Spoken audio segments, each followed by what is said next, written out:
Hello everyone, thanks for joining us today. I'm your moderator, Julie Smith, and I'm a procurement leader who has worked with HR in a range of organisations over the past 15 years.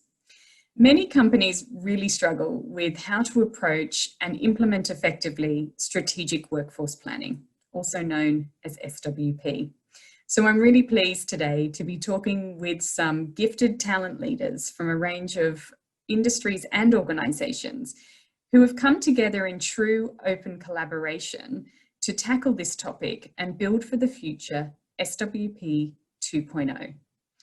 Leading this initiative is Sue Brooks, and she joins me today to talk about the Imagine Collaborative Community and SWP 2.0. Sue, I'd welcome you to introduce yourself and share with us why you built Imagine and what it is all about. Of course, thank you, Julie. Well, my name is Sue Brooks and I'm the founder of the Imagine Collaborative Community. What is Imagine? What is this community? Well, it's one big experiment in open collaboration, and it was initiated by a group of what we now call anchor members, but it now consists of cohorts of leaders from across over 40 leading international organisations, and they in turn are supported by an ecosystem of expert practitioners, thought leaders and academic bodies.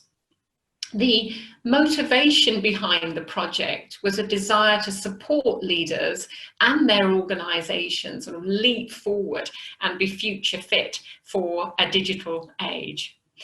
Using labs, sprints and working groups, the group has been focused on cultural transformation, and our aspiration has been over the last few years to produce the sort of cultural blueprints, the leader guides, and create a platform for experimentation and change. Now, our working groups are our vehicle for innovation and experimentation, and there are 5 working groups, strategic workforce planning being one of them. Sue, what led you to focus on strategic workforce planning? All of our industries are facing dramatic increase in terms of pace, complexity, volume of change. And this environment is calling for unprecedented levels of flexibility and agility. As our leaders came together to visualize what successful organizations in the future would look like and be capable of, they identified a number of what they called signature capabilities. And one of those capabilities was what they called fluidity. Now, taking fluidity, what happened was a group of leaders came together in a sprint group, and they worked together to build a working model that would enable their organizations to more effectively get the right people working on the right priorities at the right cost at the right time, when those priorities in themselves would be constantly changing. They wanted to be able to do that. And they identified a number of challenges in the way organizations currently work, current practices and processes that would need to change. So one of the first of those was the need to change the approach to strategic workforce planning. It was very clear people needed, recognized the need to transcend organizational silos. There was also a recognition of the need to adopt more what they called full spectrum organizational principles. So this is balancing the need to identify and to build what they called core talent within the organization, alongside selecting the optimum means of sourcing non-core capability from a whole spectrum of different channels. Some of those very innovative for those organizations, such as crowdsourcing, for example, but thinking now beyond just permanent employees or contingent labor, and thinking of the multiple ways in which we might source capability in the future. There was also a need to think about introducing more flexible structures of work, such as more project-based working, and to adopt more appropriate agile processes, for example, for project prioritization or for resource allocation. And this idea of needing to continue to deliver today in terms of performance and excellence, whilst also looking to take time out to simultaneously build the organisation of the future. So these are very big challenges, but they're upon us. And all of this in a context and a backdrop of rapidly changing employee expectations and motivations. So for strategic workforce planning, the big question was, we need to reimagine this process. We need to answer the question, how do we enable organizations to have the right foresight and investable insight to be able to build and plan for that dynamic, that future-ready capability on demand? And that's what this group set itself the task of doing. And where are you now with SWP 2.0, and what is the team working on? Well, a collection of organisations, 18 different strategic workforce planning leads, came together starting last year with looking at sharing current best practice against a vision of what that strategic workforce planning 2.0 might look like. Let's share where are we currently with regard to that. And that's been captured in what we've called a strategic workforce planning 1.0 guidebook. Now this year, members have been working on the gaps in current practice that were identified during that exercise. And they're using rapid prototyping and experimentation in order to build out, to create that strategic workforce planning 2.0 guidebook. And what they're hoping you'll have in your hands at the end of this year, it finishes in May next year, but what they're hoping that they'll have created is an end-to-end guide. It's going to cover strategy, methodology, process, toolkit, to really applicable to all elements of the workforce of the future. So not lacking in ambition, this group. Also joining me today is Nick Kemsley, Ben Murphy-Ryan, Viv Meredith and Martin Thomas, who will now introduce themselves and share with us why they joined SWP and the Imagine community. Thank you, Julie. So I've been involved with SWP, I guess, for close on 15 years now. First of all, in my background as a senior HR leader, but also I've been involved in consulting for many years as well. And it's probably the mainstay of the work that I've done in the last couple of decades, I guess. I've also had the opportunity to explore it as part of my role at Henley Business School in the past, as well as the co-director of the Centre for HR Excellence there and as a visiting professor. So I guess I've looked at it from a number of different angles. Imagine, for me, was just a great opportunity to get involved in it, because as you say, I've been there since early doors on the Imagine Collaborative, and the opportunity to work with and engage with so many different organizations around the topic that I have a great passion around anyway was just too good to miss. So I've been very happy to be involved. I've both learned a lot, but also hopefully had the opportunity to put my own input into Imagine's efforts as well. Well, it's great to be able to talk about a topic we really enjoy discussing. So I'm Ben Murphy-Ryan. I lead the global talent acquisition team for ARM, based from Cambridge in the UK. We're a global semiconductor IP-led organisation and going through rapid growth. And so for me, the kind of journey with Imagine has been really a great opportunity for us to really kind of partner with peers out in different sectors, in different spaces, to understand kind of how we can start to work on common problems to share, common solutions to share problems. And for me, that was really the benefit of joining the community, was that collaborative element to it. So that was the reason why ARM has been involved in a number of different work streams, of which the SWP work stream is the one I've been personally most engaged with during the time. But obviously it's a really important topic for us too. Thanks, Julie, and lovely to be with you.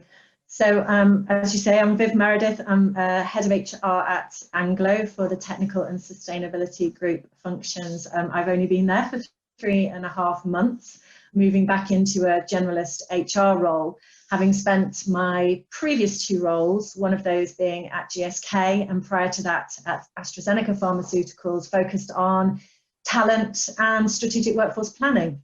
In terms of joining Imagine, it all started for me when I was at AstraZeneca, and one of the lovely things is actually that as I've moved companies and moved roles and moved focus, I've actually stayed totally stable and committed in terms of the relationships and network of Imagine. Sue got in touch with me, and I came along to a first Anchor members meeting where Sue was looking to try and build up some collaboration and look to solve some challenging problems in a different way than we maybe all had done in the past, in terms of trying to solve them ourselves or working with consultancies. And I was sold immediately, and I did some initial work with the Anchor members to get us moving as I was at AstraZeneca, stayed with the Imagine Collaborative, as I say, through 3 years at GSK. And during that time, I've had the pleasure to lead the SWP 2.0 work streams alongside Martin Thomas from Philips, which has been fantastic, and of course, looking forward to the ongoing journey. Thank you, Julie. So I look after our total workforce strategy at Philips. I'm part of our global talent acquisition leadership team. And we started looking at total workforce as the whole workforce of the future started to emerge 4 or 5 years ago.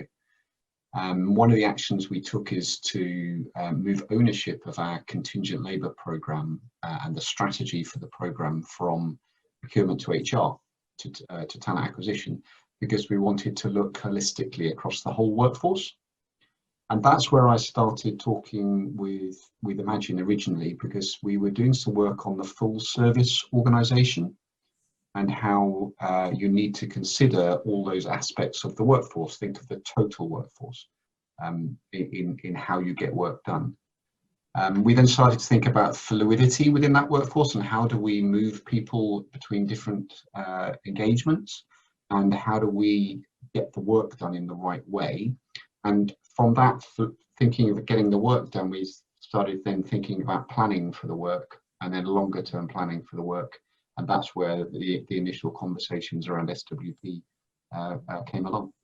Why is strategic workforce planning important? I think for me, because of the way I've grown to think of the topic over the years, it's become more and more important for me, and I've become more and more passionate about it. For me, there's 2 things. One is about the organisation itself, and one is about HR in particular. From an organisational perspective, it really is the missing link. It's the piece of strategy that really isn't explored enough, and it's usually that piece which gets in the way of strategy execution the most. And so the opportunity to build better strategies and to really integrate people planning into other kinds of business planning is enormous. From an HR perspective, if it is indeed HR that is leading the SWP thinking in an organisation, it's really that golden ticket to really take the conversation up to that strategic level and really demonstrate the kind of value that the function can bring. So my role is really helping the organisation to plan its kind of growth strategy from a talent and hiring perspective into ARM. And so actually SWP is around being able to really understand what that future trajectory, or actually possible trajectories, could be for the organization, so that we can tactically respond to it in the right way, whether we need to kind of look at how we grow our internal talent and capability, whether we need to know how to go out to market and bring people in, which is what most of my role and my team is focused on, hiring people new into the organization. SWP is really part of giving the right insight and direction to the business. It also allows us to partner with business teams on a more proactive basis to talk about those challenges and help them to make decisions around the direction they want to go in with SWP as the kind of guide for that too. One of the things that I realized is, as you start to work more and more with business leaders and more sort of senior or global organizations, the focus and direct line of sight to strategy becomes more and more important, and the focus of HR moves away maybe from the products and services and transactions to the strategy.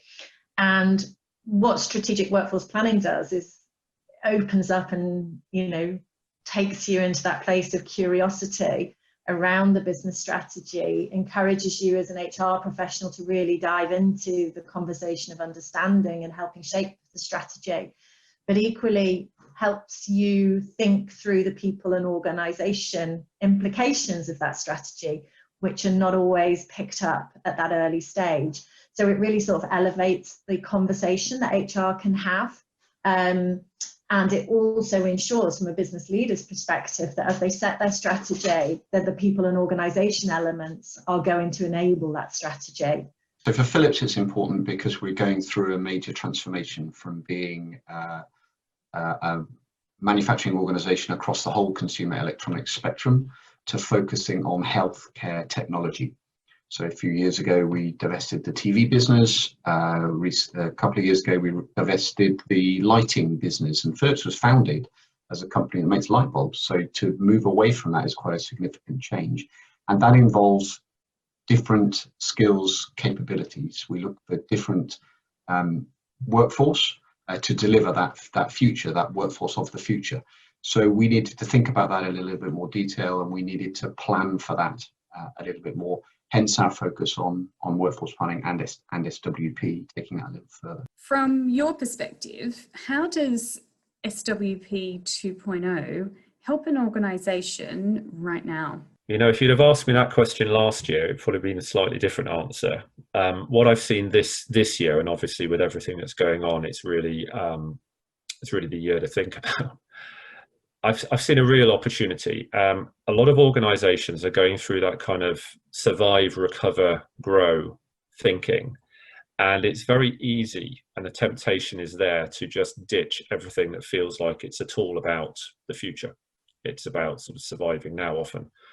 In fact, actually, SWP can be of enormous benefit in helping to guide that short-term decision-making piece and putting context around some of the really tough decisions that organisations are needing to make around how they're structured and how they maintain profitability whilst also trying to grow for the future as well. So it means we need to change the approach a little bit and be quite flexible about how we talk about it. But the risks of cutting into muscle that we're going to need in even 6-12 months time is enormous. So I'm encouraging everybody to think about how they can engage with SWP in a very lightweight, agile way right now. This is really topical at the moment, Julie, in terms of kind of the context we all find ourselves in, which in some ways I look back at SWP as an opportunity to think about different possible future scenarios for your organisation.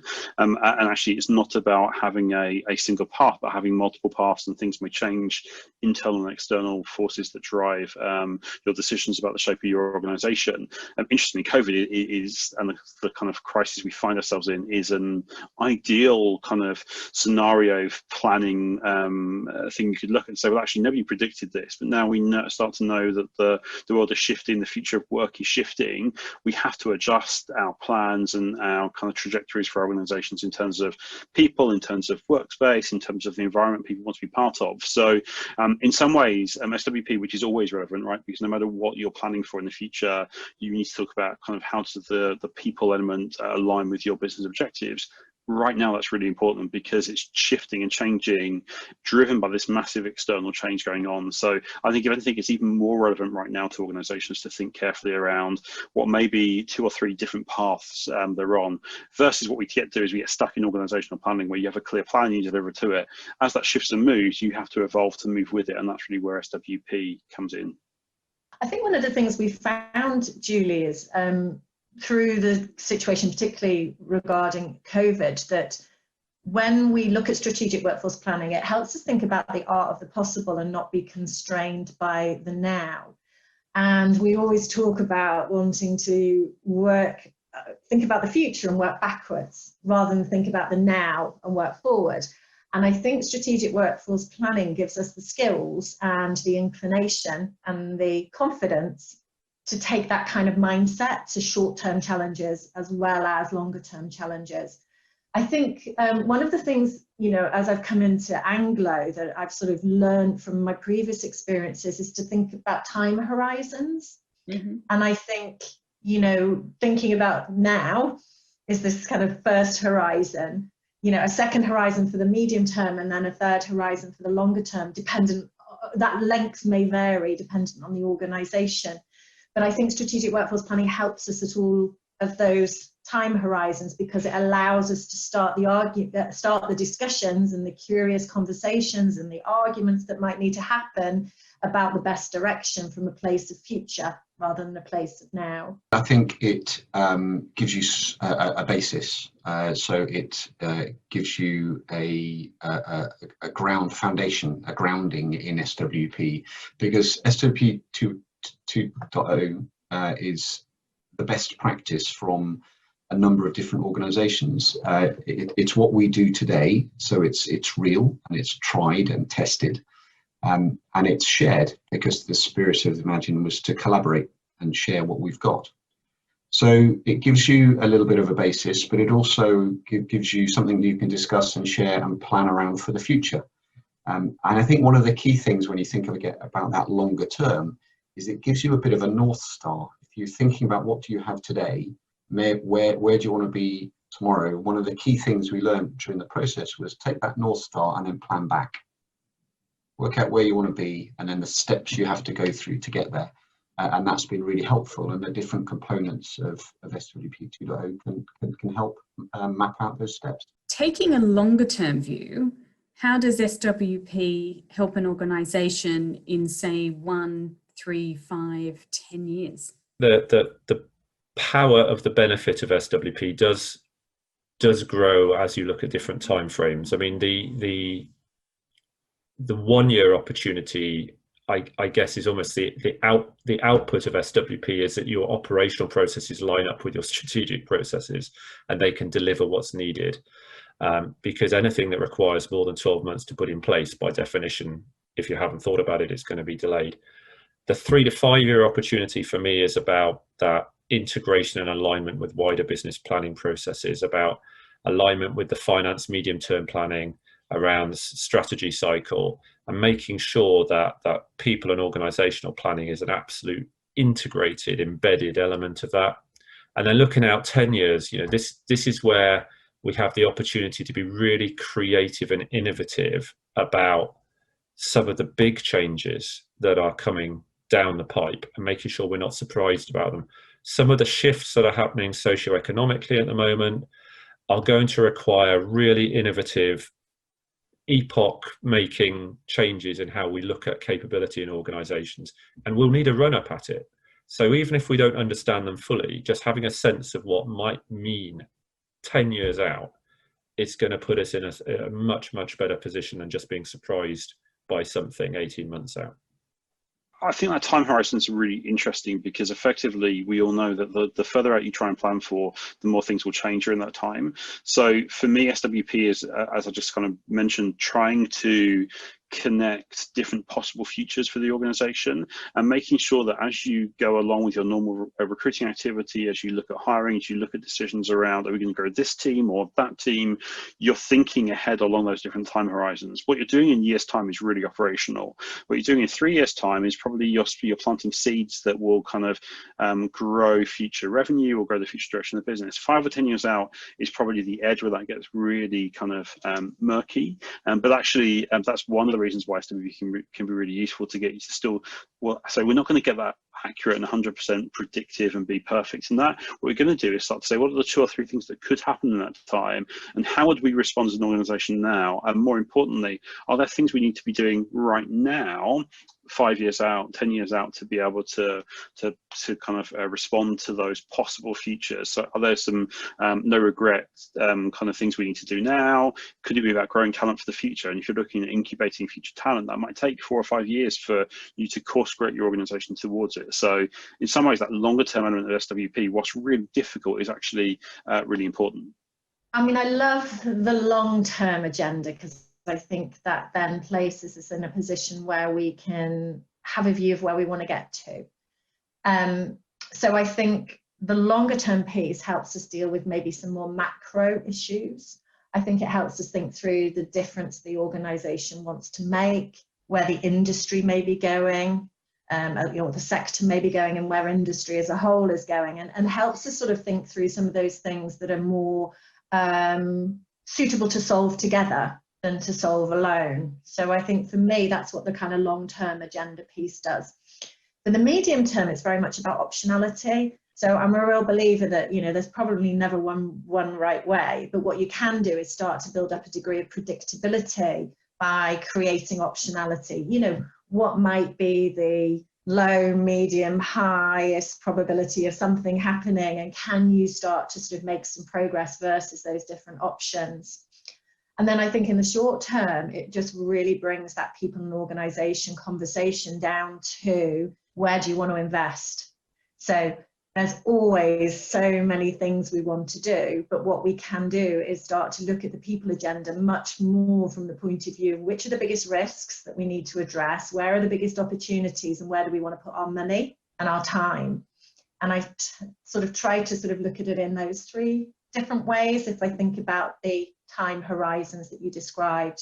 If you are new to SWP, or you're struggling with it in your organisation, where do you recommend people start? The first thing to say is that many people do struggle with it. Many organisations do and have struggled with it. For me, where would you start?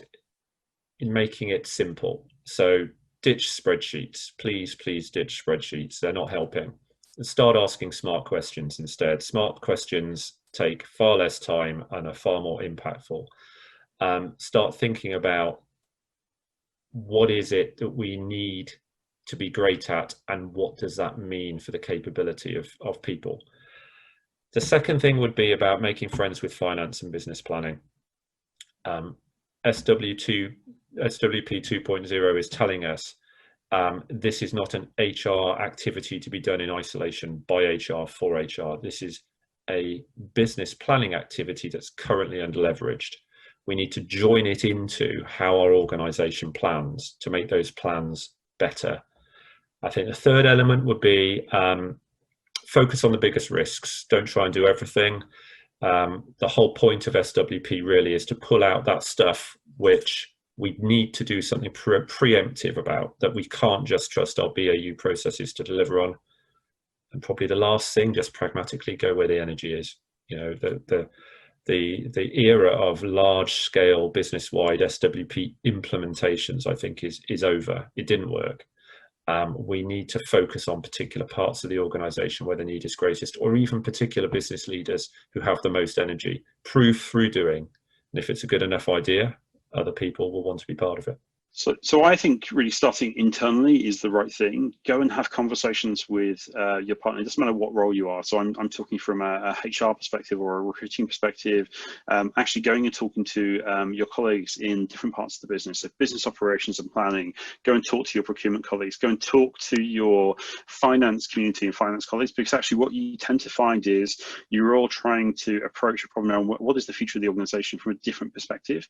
And actually, if you get together, you find out that you can probably solve some of that challenge within your organization together. And that collaboration internally has been one of the things that I've been exploring within ARM, so that we really can say, actually, do you know what, we've realized in our planning, maybe we haven't put the people planning element to the forefront of some of the commercial and revenue direction decisions we've made. But to do that, I had to start having conversations with my peers and other teams about how do we plan for stuff? How do you develop your workforce plan? How does that appear in the finance plan? And if I hadn't gone and had those conversations, we wouldn't have probably teased out that, you know what, we have more challenge in common than we have differences. And that helps us to then say, well, can we work together to solve them? So I think kind of SWP is quite a challenging topic, but I would encourage people to start a conversation within your business and start a conversation with people, and you tend to find a couple of people who are also really interested and engaged in it, and then you can start to build a bit of momentum within your organization. I think absolutely build up personal understanding of the business strategy. Credibility comes from understanding what is happening in your business and the direction and vision and ambition. It comes from understanding that in the context of the sector, and it comes from understanding that in the context of macro trends. And I do think there's like quite a bit of homework to do as an individual to start to build up that kind of understanding, but also then to form a point of view. You know, so okay, which of these things look like the biggest risks? Do these things look like they clash or collide? How do you reconcile these two things that look quite opposite? You know, where might we have opportunity that we haven't spotted yet in amongst this? You know, what's the easy stuff to do versus the more challenging? So I think the first thing I would always suggest is that sort of seek to understand and go do some homework around strategy and build up own, you know, thoughts and point of view. The second thing I think is then just have some curious conversations, you know, ask some questions, say, you know, well, I was reading about this and I wondered what your view was on it. Or I heard somebody say this about the strategy. Is that your position, or how do you see it? And then suddenly I think you start to get to a place where you realize that a lot of the things that are inside some of the senior leaders' heads have not necessarily been put on paper. And actually sometimes when they start to go on paper, different senior leaders will have different views about the same set of words. And actually by having the conversation and you being the one that instigates that conversation, you start to bring a degree of consistency and clarity to the strategic conversation. And then it allows you to have the conversation about, well, where does the people agenda fit in this? What do we need to do to our organization? What workforce might we need? Are we going to be augmenting? Are we going to be automating? And so I think I would always encourage to start there.